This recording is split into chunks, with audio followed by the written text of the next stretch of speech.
say what you want, but she does not brain rot halfway, all right? If there is any gray matter between your ears by the time of this set is done, then HawkTuah will consider that a failure, a personal failure, a mark on her soul.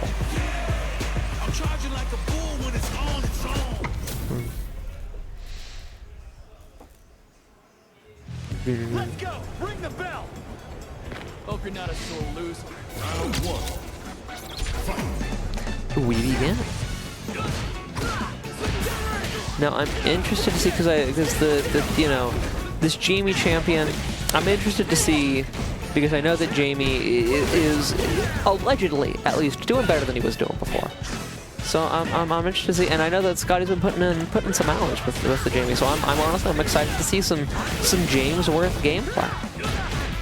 Whether James Worth is victorious or not. And so far, Jamie do be chugging that alcohol though. Dear Lord, we're already at 4 drinks. Jamie can kind of do what he wants. From this point forward, HawkTuah is burnt out, so she doesn't get to do jack shit on account of how that's burnout works. That's not a sentence. On account of that's how burnout works. And round 1 is going to go to XxHawkTuahxX. Now you're going to get drunk all over again. You pay all this money, you know, for all these drinks. The fact that you drink regularly, you've got such a tolerance now. You got to drink so goddamn much just to get drunk, and then you just sober up and you got to do it again. It must be annoying. I don't know what that's like. I drink like once a year, and just immediately get drunk. It's my strat.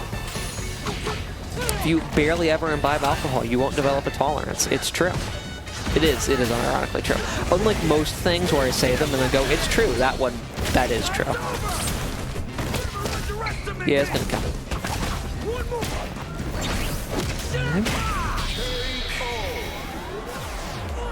And HawkTuah is able to take round number 2. Going to round 3. But you know, I'm sure he's just, it's water. You know, he's drinking water. Yeah, because Jamie would never encourage the imbibing of addictive substances. That's not the Drunken Master way. Ignore the name, by the way, of Drunken Master. Just ignore the words that are that statement is comprised of. No punish on that parry. BT dot. Ooh. The startup of the DP gets interrupted. Scotty's going to spend a decent amount of drive gauge getting out of the corner and trying to assert some offense. Starting to slow roll it a little bit. Let that drive gauge come back. HawkTuah's drive gauge is also back now. However, Scotty just needs one decent confirm. Like anything that can confirm into super. Or a raw super. If like that would hit, if that'll hit. Traditionally one confirms into super, but you know. Also just a couple good slappies. A couple good slappies could also do it. Have we considered this? Why super when you can just get like a couple of good slaps in, you know? Just some slap, clap, clap, clap, and there you go. Jimmy, oh my god, Jamie's face when he's drive impacting. It's peak. That shit's peak. It's incredible. The freeze frame on Jamie, like taking, just having the hardest time, learning in the worst possible way that he needs more fiber in his diet. You know what I'm saying? Like he just watched someone smack his dog and shoot his brother. Nah, man. He doesn't even actually hit you in his drive impact. He just has such a fucking aura around him because of the face that he's making that it does damage. Anyway, we get corner Roki in this house. This time we do punish off the perfect parry in this house. We have the safe jump instead of drinking, because I swear you can drink off of that, but we get the safe jump instead, which at 3 drinks, honestly, makes sense. Transitioning into level 3. Now, it will be scaled. But I believe level 3 can only be scaled down to 50% of its base damage, which is enough there to keep HawkTuah alive. And ScottyGazpacho is able to take round number 2. However, kind of reverse, like role reversed shades of game 1, no? Particularly in the sealing the round out with a level 3, or, you know, doing no small part to a level 3, leaving yourself with a $300 deficit, which it matters. As we're seeing right now, ScottyGazpacho basically just has to guess right. Gotta guess right on offense now, too. Did not guess right on offense. That's the way it goes sometimes. It's 1-1. That's a big reason, I think, that Street Fighter feels like less of a comeback game than, for example, Strive. Than faster-paced games. It's partially because of the damage that characters do. But also because of the balance of power between attacker and defender. And, you know, because like in anime games, the power is overwhelmingly in the attacker's hands. You know, you've already put yourself at such an advantage if the momentum is in your favor that, like, you could potentially hold that for an entire enemy health bar. But in Street Fighter, there are just so many points where it's like you kind of have to, you know, hope that they just don't hit you here, even though it's your offense. But like if you hit them, you do more damage to them than they would do to you. Sort of deal. It is more complicated than that, because obviously both games have invincible reversals. But you know, for example, safe jumps are more selective in this. Than in some other games. It's rare that you'll have Oki tools that meaty the opponent for you, thus allowing you to block on their wake up and hit them on their wake up at the same time. And also just sort of the RPS around different offensive options means that it's much more likely that even if you're defending, you're going to sneak a hit in. And generally, that gets you out of Oki, that gets you out of you know, looping pressure. If your opponent's low on health, maybe it just kills them, right? And that makes it harder to just reversal an entire set. Not set, round. Than it is in, you know, some of the other games that I have experience with. This is kind of where I'm coming from personally. Also, resource management is kind of a bigger thing. Because meter, you don't build up to maximum meter quite as quickly, particularly what you don't build meter as quickly when you're winning,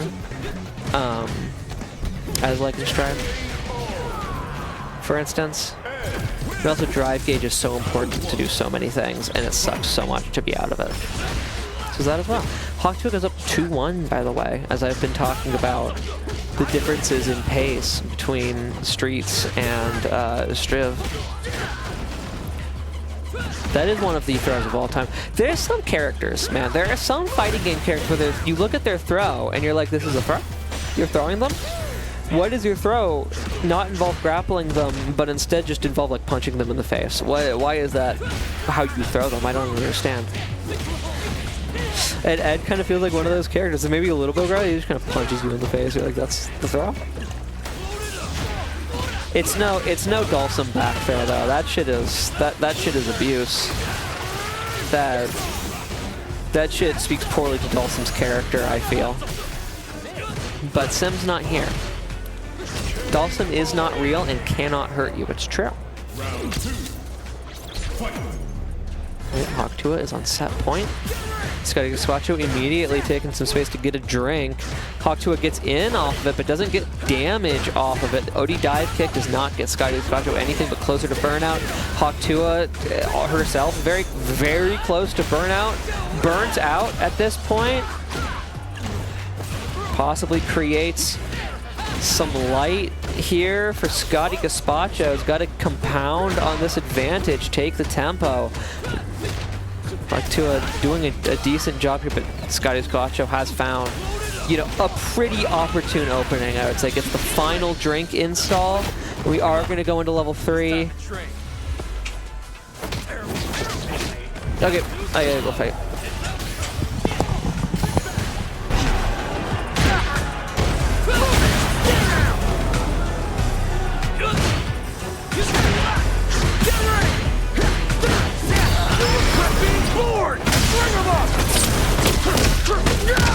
I ain't losing! Not there anyone! Now stay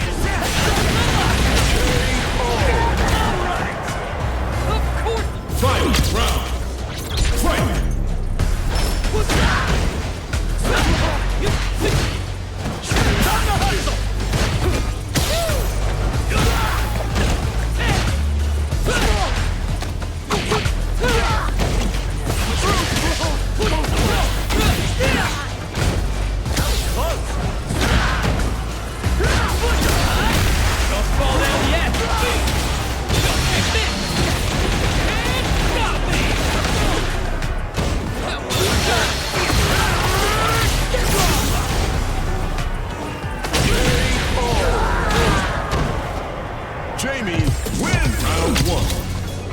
Fight.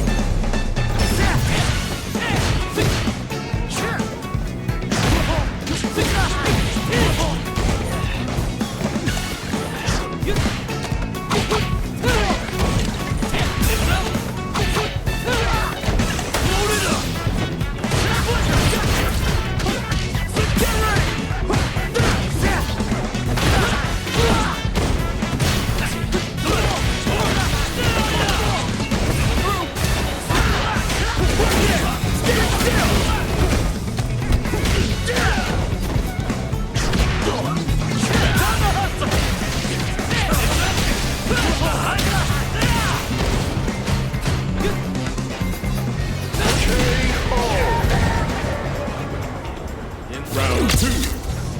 Fight.